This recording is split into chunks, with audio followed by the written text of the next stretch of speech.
વિદ્યાર્થી મિત્રો, આજે આપણે ધોરણ 10 સંસ્કૃતમાં પ્રકરણ 12 ભણવાના છે, જેનું નામ છે કલિકાલ સર્વજ્ઞ હેમચંદ્રાચાર્ય.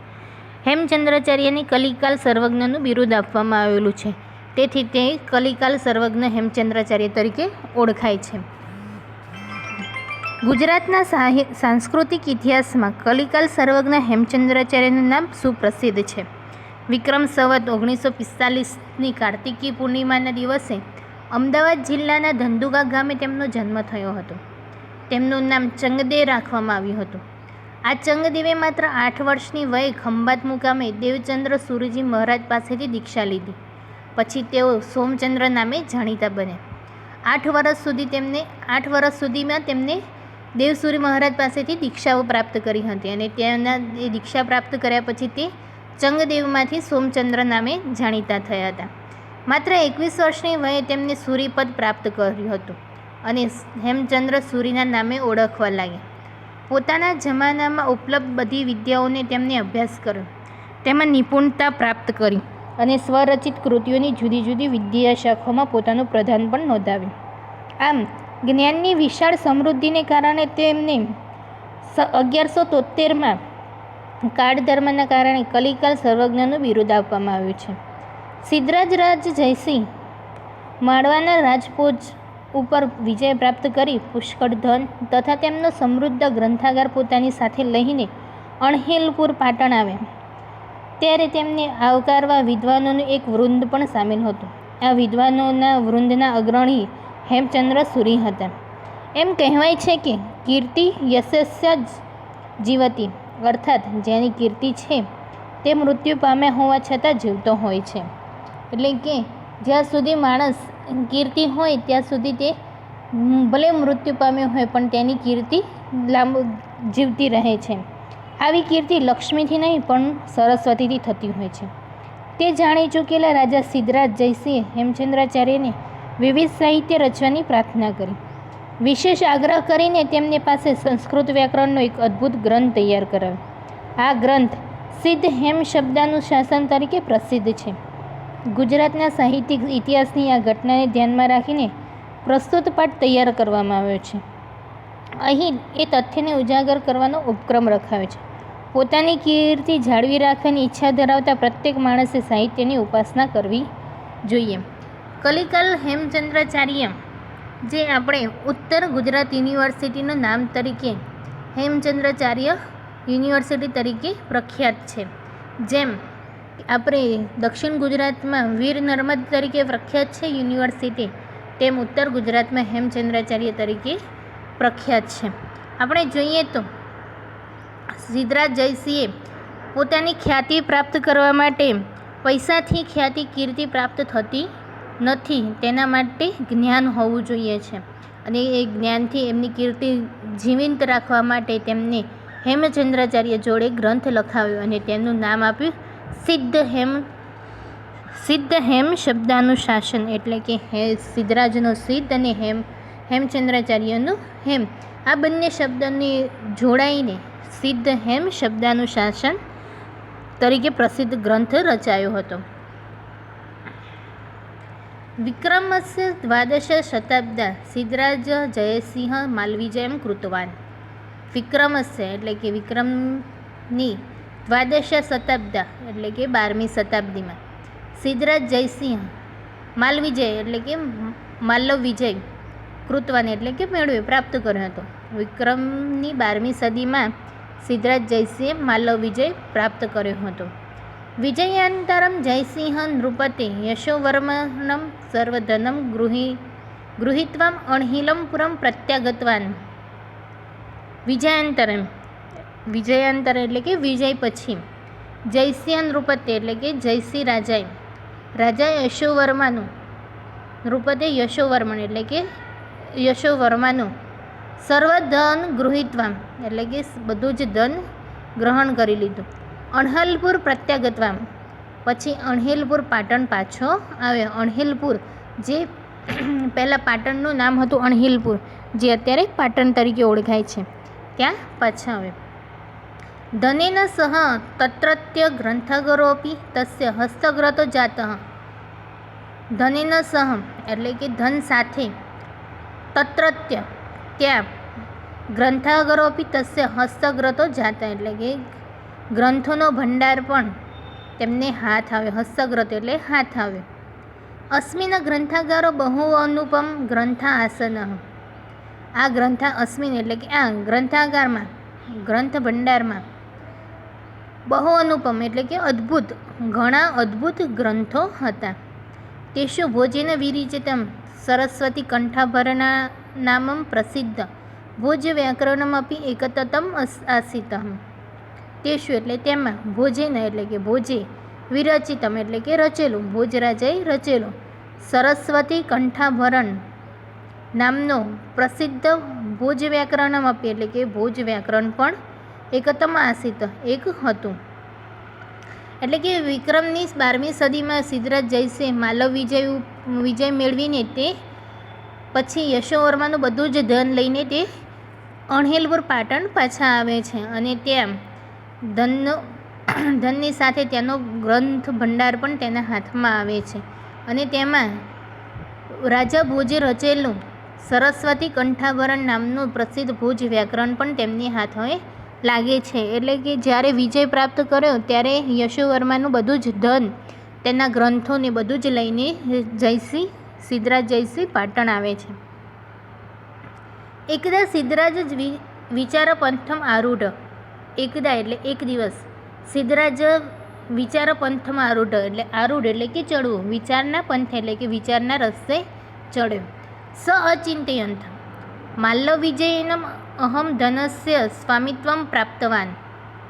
સ અચિંત્યંત એમ તે વિચાર્યું, માલ્લવ વિજયનમ માલ્લવ વિજયથી, અહમ ધનસ્ય સ્વામિત્વમ એટલે કે હું ધનનો સ્વામી માલિક બન્યો છું. તસ્ય ગ્રંથાગાર અપી મયા પ્રાપ્ત અને તેનો ગ્રંથાગાર, તેનો ગ્રંથ ભંડાર પણ મને પ્રાપ્ત થયો છે.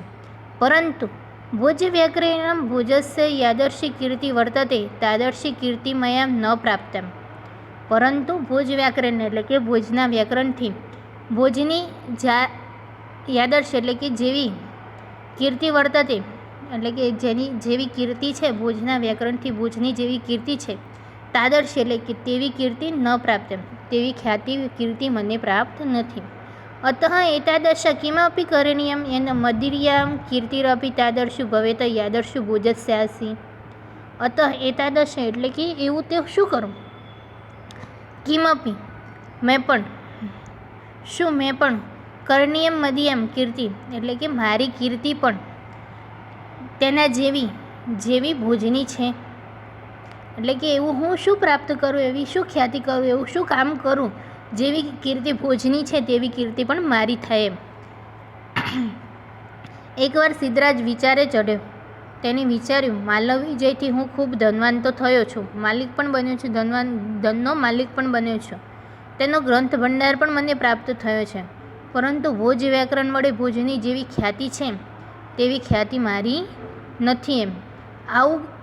એવું કંઈક કરવું જોઈએ જેથી મારી પ્રસિદ્ધિ પણ તેવી થાય જેવી રાજા ભોજની છે. એટલે કે સિદ્ધરાજ જ્યારે વિચારમાં આવે છે કે હવે મારે તો ધનવાન બન્યો, ગ્રંથનો માલિક પણ બન્યો, પણ મારી કીર્તિ અત્યારે ભોજ રાજા હયાત નથી, પણ તેમની કીર્તિ કેવી છે, હજુ જીવિત છે. ભોજ વ્યાકરણના કારણે તેમની કીર્તિ જ્યાં સુધી ભોજ વ્યાકરણ હશે ત્યાં સુધી તેમની કીર્તિ રહેવાની છે, પણ મારી કીર્તિ ધનવાન થઈને ગ્રંથાગાર બનીને પણ મારી કીર્તિ તેવી નથી એમ. તો હું એવું શું કરું જેના કારણે મને પણ રાજા ભોજની જેવી કીર્તિ મળે. એવ વિચાર્યસ જૈન મુનિચાર્ય હેમચંદ્ર પ્રાપ્તવાન નિવેદિતવાન ચ અહીં આચાર્યવર્યામ ભવંતો ભોજ વ્યાકરણ સદર્શ વ્યાકરણ વિરચયંતુ એન ભવતા મમ કીર્તિ અમરા ભવેત ઇતિ. એવ વિચાર્યસ એમ વિચારીને જૈન મુનિ આચાર્ય હેમચંદ્ર પ્રાપ્તવાન પાસે નિવેદિતવાન એટલે કે નિવેદન કર્યું, તેમની પાસે જઈ અને નિવેદન કર્યું. અહીં આચાર્યવર્મા, હે માનનીય આચાર્ય, ભવંતો આપ ભોજ વ્યાકરણ સદર્શ એટલે કે ભોજ વ્યાકરણ જેવું વ્યાકરણ વિરચયંતુ વ્યાકરણની રચના કરો, એના ભવતા મમ કીર્તિ અમરા ભવેત ઇતિ, જેનાથી ભવતા મમ કીર્તિ એટલે કે મારી કીર્તિ અમર થઈ જાય. એટલે કે સિદ્ધરાજ જયસિંહ ગયો જૈન મુનિચાર્ય હેમચંદ્ર પાસે અને કહ્યું કે તમે નિવેદન કર્યું એમ કે તમે પણ ભોજ વ્યાકરણ જેવું એક વ્યાકરણની રચના કરો, જેનાથી આપની તેમજ મારી કીર્તિ પણ અમર થઈ જાય. સિદ્ધરાજ જયસિંહ નિવેદિતમ પ્રેરિતા હેમચંદ્રાચાર્ય એકમ પૂર્વ વ્યાકરણ ગ્રંથ રચિવંત. સિદ્ધરાજ જયસિંહના નિવેદન પ્રેરિત એટલે કે નિવેદનથી પ્રેરાઈને હેમચંદ્રાચાર્ય એકમ પૂર્વ એટલે એક અપૂર્વ વ્યાકરણ ગ્રંથ રચિત્વમ વ્યાકરણ ગ્રંથ રચ્યો. સિદ્ધ હેમ વ્યાકરણમ ઇતિ નામના પ્રસિદ્ધ અસ્તિ. તે સિદ્ધ હેમ વ્યાકરણ ઇતિ એટલે કે સિદ્ધ હેમ વ્યાકરણ નામથી પ્રસિદ્ધ થયો. અસ્મિન અષ્ટો અધ્યાય સંતિ. અસ્મિન એટલે કે આમાં અષ્ટો અધ્યાય સંતિ એટલે કે 8 અધ્યાયો છે. તેષુ પ્રારંભિકેષુ ષષ્ઠસુ અધ્યાયેષુ સંસ્કૃત ભાષાયામ અંતિમયો દ્વયો અધ્યાય પ્રાકૃત ભાષાયામ વ્યાકરણમ પ્રાપ્યસી. અસ્મિન અષ્ટો અધ્યાય સંતિ એટલે કે આમાં 8 અધ્યાયો છે. તેષુ પ્રારંભેષુ એટલે કે તેના શરૂઆતમાં ષષ્ઠસુ અધ્યાયેષુ એટલે કે 6 અધ્યાયો સંસ્કૃત ભાષામાં અને અંતિમ દ્વયો એટલે કે 2 અધ્યાયો પ્રાકૃત ભાષામાં વ્યાકરણ પ્રાપ્ત થાય છે. સિદ્ધરાજ જયસિંહના નિવેદનથી પ્રેરાઈને હેમચંદ્રાચાર્યે એક અપૂર્વ એવો વ્યાકરણ ગ્રંથ રચ્યો. તે ગ્રંથ સિદ્ધ હેમ વ્યાકરણ નામથી પ્રસિદ્ધ છે. આમાં 8 અધ્યાયો છે. તેમાં શરૂઆતના 6 અધ્યાયો સંસ્કૃત ભાષામાં છે અને 2 અધ્યાયો પ્રાકૃત ભાષાના વ્યાકરણમાં પણ છે.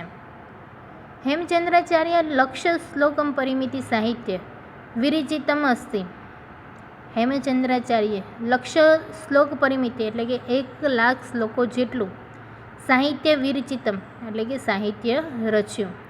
અસ્મિન સાહિત્ય આ સાહિત્યમાં અભિધાન ચિંતામણી નામક કોશ ગ્રંથ, ચાલુક્ય વંશોકીર્તનમ નામક સંસ્કૃત પ્રાકૃત ભાષા નિબદ્ધ, દ્વયાશ્રય મહાકાવ્ય, કાવ્યાનુશાસન નામક અલંકાર શાસ્ત્રીય ગ્રંથ, છંદાનુશાસન ઇત્યાદિના બહૂનાં ગ્રંથાનાં સમાવેશો ભવતિ.